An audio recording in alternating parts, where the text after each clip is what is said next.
কৌস্তব বাগচি কংগ্রেসের সমস্ত পদ ছেড়ে ভারতীয় জনতা পার্টিতে যোগদান করলেন। সেই মঞ্চে ছিল শুভেন্দু অধিকারী এবং ডক্টর সুকান্ত মজুমদার। কি বলবে এই দলবদল?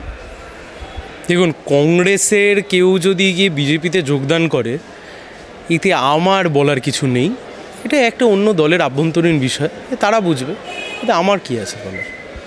একদমই তাই। সন্দেশখালির দিকে যদি নজর রাখি, গ্রেপ্তার হয়েছে এবং নিঃশর্ত জামিনে মুক্তি পেতে হয়েছে নিরাপদ সর্দারের কথা বলছি, কিন্তু চলে গেল মাঝখানের কতগুলো মূল্যবান দিন জেলের কুঠুরিতে। সেই বিষয়ে কি বল? এই রাজ্যের সরকার যে বিরোধীদেরকে যেভাবে কণ্ঠস্বর রোধ করতে চাইছে, বিরোধী রাজনীতি করলেই তাকে জেলের মধ্যে পুরতে চাইছে, এর উদাহরণ হিসেবে নিরাপদ সর্দার বহুদিন থেকে যাবেন। 9 তারিখে এফআইআর হয়ে যাচ্ছে আর 10 তারিখে অভিযোগপত্র জমা পড়ছে। তার ভিত্তিতে স্বাধীন ভারতবর্ষের একজন ব্যক্তি, আমাদের সংবিধানের 21 নম্বর ধারা যেখানে বেঁচে থাকবার অধিকার দিচ্ছে, মাথা তুলে বেঁচে থাকবার, মানে মানুষের মতো মানুষ হয়ে ডিগনিটির সাথে বেঁচে থাকবার কথা যখন সুপ্রিম কোর্ট বলছেন, সেই সময়তে একজনকে অনৈতিকভাবে এতদিন বন্দি করে রাখা হলো, এই প্রশ্নের উত্তর পুলিশ মন্ত্রীকে দিতে হবে। এবং এতটা অপদার্থ রাজ্য পুলিশ প্রশাসন, এই যে শাহজাহানকে দেখাচ্ছে গতকাল থেকে গ্রেপ্তার, আসলে তো এটা গ্রেপ্তার নয়, নিজেরাই প্রোটেকশান দিয়ে রেখে দিয়েছিল। এখন প্রোটেকশান থেকে শ্বশুরবাড়ি থেকে বাপের বাড়ির মতো একটা জায়গা থেকে আরেকটা জায়গায় নিয়ে যাওয়া হচ্ছে, যার পোশাকই নাম দিয়েছে গ্রেপ্তার। এখন একটা কথা খুব পরিষ্কার, এ রাজ্যের পুলিশ প্রশাসনের যে দক্ষতা ছিল, যে সাকসেসফুল রেট ছিল, মমতা ব্যানার্জির আমলে তৃণমূলীকরণ করতে গিয়ে এ রাজ্যের পুলিশটাকে ধ্বংসের মুখে দাঁড় করিয়ে দিয়েছে মমতা ব্যানার্জি। না, একদম জুডিশিয়ারি হাত বেঁধে দিয়েছিল, পা বেঁধে দিয়েছিল। এই অর্থেই কিন্তু অভিষেক ব্যানার্জি বলছিলেন যে আমাদের কি করার আছে, রাজ্য পুলিশ তো গ্রেপ্তার করতেই পারতো, কিন্তু জুডিশিয়ারি দায়ী, আমাদের হাত পা বেঁধে দিয়েছে।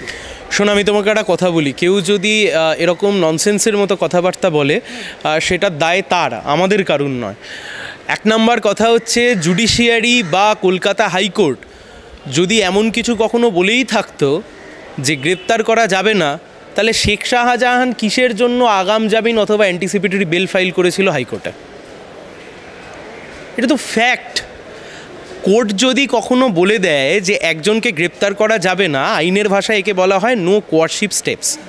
তা নো কোয়ারশিপ স্টেপস যদি হাইকোর্ট বলে দিয়ে থাকে, তাহলে কেউ আগাম জামিন কেন ফাইল করতে যাবে? হাইকোর্টে একটা আগাম জামিন খারিজ হয়েছে এখন থেকে 72 ঘন্টা আগে, লোয়ার কোর্টে 4টে আগাম জামিন পেন্ডিং রয়েছে, যার 15 তারিখে শুনানি ছিল। তাহলে তুমি আমাকে একটা কথা বলো ভাই, এর জন্য আইন বুঝতে হয় না, কিচ্ছু বুঝতে হয় না, তুমি আমাকে একটা সিম্পল কথা বলো, যদি কাউকে আদালত বলেই থাকে অমুককে গ্রেপ্তার করা যাবে না, তাহলে সে আগাম জামিন কেন ফাইল করবে? আর আগাম জামিন যখন ফাইলই করবে, হাইকোর্ট আগাম জামিন দেবে না কেন? আর আগাম জামিন খারিজ হয়ে যাওয়ার পরে এ কখনো খাটে যে হাইকোর্ট বারণ করেছিল? আবার আমি তোমাকে বলছি, জাহাঙ্গীর হতে পারে, শওকত মোল্লা হতে পারে, অথবা শেখ শাহজাহান হতে পারে, শিবু হতে পারে, উত্তম হতে পারে, অনুব্রত মণ্ডল হতে পারে, এরা তৃণমূল কংগ্রেসের কাছে সম্পদ। এক একজন কেন সম্পদ?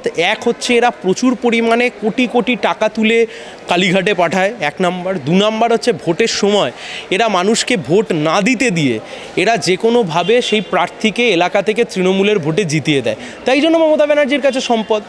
এই তো কুণাল ঘোষের নামে বারবার বলেন, লোকটা চ্যালেঞ্জ করে, একদম তৃণমূলের মুখপাত্র চ্যালেঞ্জ করে 7 দিনে কিন্তু গ্রেপ্তার করিয়েছেন।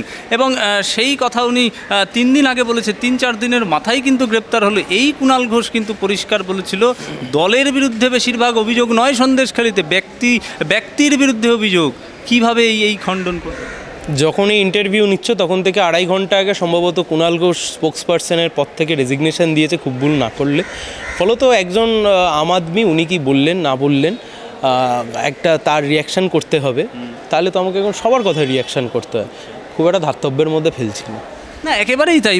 পরিষ্কারভাবে তিনি রিজাইন করার আগেও বলেছিলেন যে শুভেন্দুকে কি একা আমার গালাগালি করার দায়িত্ব, মানে এই দায়িত্ব কি তৃণমূল দেয় এখন মুখপাত্রদের, যে কোনো একজন ব্যক্তি বা কোনো একজন দলের নেতাকে শুধুমাত্র কাউন্টার করার জন্য? শোনো, আমি তোমাকে আবার বলি, তৃণমূল কংগ্রেস দলটা তৈরি হয়েছে, এখন এই মুহূর্তে পরিচালিত হচ্ছে যত গুন্ডা, বদমায়েশ, লম্পট, দুশ্চরিত্র, দুর্নীতিবাজ, এই সব কিছু নিয়ে একটা দল তৈরি হয়েছে, যাদের মাথায় বসে রয়েছেন মমতা বন্দ্যোপাধ্যায়।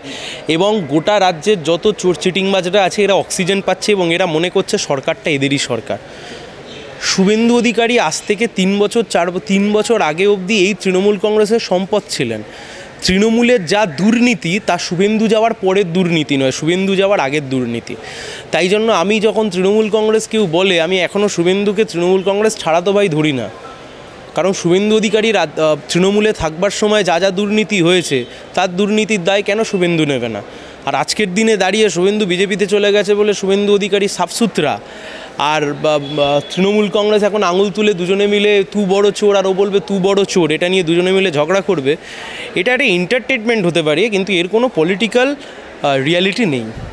আবারও তারকা প্রার্থী একেবারে দিদি নাম্বার ওয়ানের মঞ্চে, একদিকে সন্দেশখালি জ্বলছে, মানুষের ক্ষোভে ফুসছে সন্দেশখালি, বিচার চাইছে, অন্যদিকে দিদি নাম্বার ওয়ানে গিয়ে একেবারে নাচের ভঙ্গিমায় কিন্তু মমতা ব্যানার্জি, একটা প্রশাসনিক প্রধান একজন, তিনি ওই মুহূর্তে রাজ্যের ওই অবস্থায় তিনি নাচছেন দিদি নাম্বার ওয়ানে। আজকের খবর রচনা ব্যানার্জি প্রার্থী হতে পারেন তৃণমূলে। তৃণমূল কংগ্রেসের রচনা ব্যানার্জি প্রার্থী হতে পারেন, সম্ভবত মেদিনীপুরের কোথাও থেকে প্রার্থী হতে পারেন, এটা হচ্ছে বহু পুরনো খবর। কিন্তু আবার বলছি, আসলে যে আন্তরিকতা, বাংলার মা বোনেরা ভেবেছিল যে মমতা ব্যানার্জি তাদের মতোই একজন মহিলা, তাই জন্য ভোট দিয়ে একজন মহিলাকে তারা জিতিয়েছিলেন। এই তো আবেগ, বাংলা তার নিজের মেয়েকেই চায়। কিন্তু মমতা ব্যানার্জি তার নিজের বাংলার বাকি মেয়েদেরকে নিজের কাছে চায় না। সেই জন্যেই সন্দেশখালির মা বোনেরা যখন রাস্তায় নেমে গণধর্ষণের প্রতিবাদ করেছেন, তখন মমতা ব্যানার্জি তাদের উদ্দেশ্যেই বলেছেন তোমাদের মুখ কেন ঢাকা। ঠিক যেমনভাবে পার্কস্ট্রিট কাণ্ডের সময়তে এই তৃণমূল কংগ্রেস একসময় আঙুল তুলে ধর্ষিতার চরিত্রের দিকে আঙুল তুলেছিল, ঠিক যেমন হাঁসখালির সময়তে বাচ্চা মেয়েটির চরিত্রের দিকে আঙুল তুলেছিল। এটা তৃণমূল কংগ্রেসের ন্যাচারাল স্বভাব। উনি টেলিভিশনের দিদি নাম্বার ওয়ান হতে পারেন মমতা ব্যানার্জি, কিন্তু বাংলার দিদি নাম্বার ওয়ান উনি আর নয়, এটা বোঝা গেছে। একদম শেষ প্রশ্ন, একেবারে শেষের দিকে আমরা। উদয়ন গুহ হঠাৎ করে তিনি গতকাল বললেন যে পিঠে খাওয়ার সময়টা ঠিক বলছেন না আপনারা, মাঝরাতে নয়, এটা শুরুর রাতে অথবা শেষ রাতে খেতে হয়, এবং এই শেখ শাহজাহানকে ভুল করে একেবারে জালে ফাঁসিয়ে দিয়েছেন সরকার। হতে পারে উদয়ন গুহ পিঠে বিশেষজ্ঞ, কোন সময় কোন লগ্নে পিঠে খাওয়া যেতে পারে উনি তার বিশেষজ্ঞ, 1 নম্বর কথা। 2 নম্বর কথা হচ্ছে যে উদয়ন গুহ যা বলেছেন তা তিনি বিশ্বাস থেকে বলেছেন, এবং আমি বিশ্বাস করি গোটা তৃণমূল এটা বিশ্বাস করে। উদয়ন গুহ কিছুদিন আগে নিজের বাবাকে পর্যন্ত ছাড়েনি। তা যে ভদ্রলোক নিজের বাবাকে এখন রাস্তায় টেনে আনতে পারে, মৃত বাবাকে, সে ভদ্রলোক বাংলার বাকি মা বোনেদেরকে বিরুদ্ধে এই সমস্ত কথা বলবেন, বাংলার মা বোনেদের বিরুদ্ধে আওয়াজ তুলবেন, এটাই স্বাভাবিক বিষয়। একদমই তাই। বিজেপির একটা ছোট্ট প্রসঙ্গ দিয়ে আমি শেষ করে দেব। ভারতীয় জনতা পার্টি কিন্তু বলছে শেখ শাহজাহানের ইতিহাস আজকের নয়, এটা বামপন্থী ইতিহাস রয়েছে, তিনি সিপিএমের সঙ্গে যুক্ত ছিলেন। যারা এই সমস্ত গালগল্প দিচ্ছে তারা হয়তো ভুলে যাচ্ছে যে শুভেন্দুর এই একই রকমভাবে ইতিহাস হচ্ছে তৃণমূলের ইতিহাস। 1, 2 হচ্ছে আমার মোবাইলটার এখন চার্জ কম, আমি তোমাকে একটা ছবি পাঠিয়ে দিচ্ছি। আমি বিশ্বাস করি একটা দায়িত্বশীল সংবাদ মাধ্যম হিসেবে এই ছবিটা, আমার কথাগুলো যখন বলবে, শুভেন্দু আর শেখ শাহজাহানের এই ছবিটা তুমি ওখানে লাগিয়ে দিয়ে তারপর দেখাবে। যারা বলছে তাদের কাছে ওপেন চ্যালেঞ্জ রইল, শেখ শাহজাহান সিপিএমের সাথে থেকে কোন পদে ছিল, কি করেছে কি না করেছে, তার একটা অন্তত ছবি হোক, কাগজ হোক, কিছু একটা প্রমাণ করুন। শেখ শাহজাহানরা 2011 সালের আগে একজনের 1 কাঠা জমি দখল করতে পারেনি।